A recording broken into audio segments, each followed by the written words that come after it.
kalau kena tangkap, aku keluar lockout, statement dia bangang. Azam Baki sangat tenang sewaktu apabila diserang oleh korang bertiga.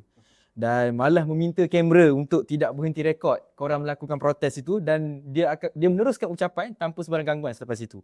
Apa reaction Sanul bila tengok berita-berita ni? Macam mana? Mula-mula kita dengar pasal coverage media ni. Waktu kita orang dalam Dewan tu, kita orang tahu ada seorang YB yang Syafura. Waktu Sanul nak pergi ke depan nak angkat tu, memang dah fikir dah, kalau aku angkat plakat ni, kalau kena tangkap, aku keluar lockout, statement dia bangang. Okay. Dan benda tu terbukti. Bila kita cari apa statement dia. Okay, bangang. Dia kata, dah lupa lah statement dia, tapi macam it's not appropriate untuk buat protes senyap dekat situ. Dan bila kita tengok balik footage Azam Baki waktu berlakunya protes senyap tu, secara jujurnya kita rasa macam geram lah.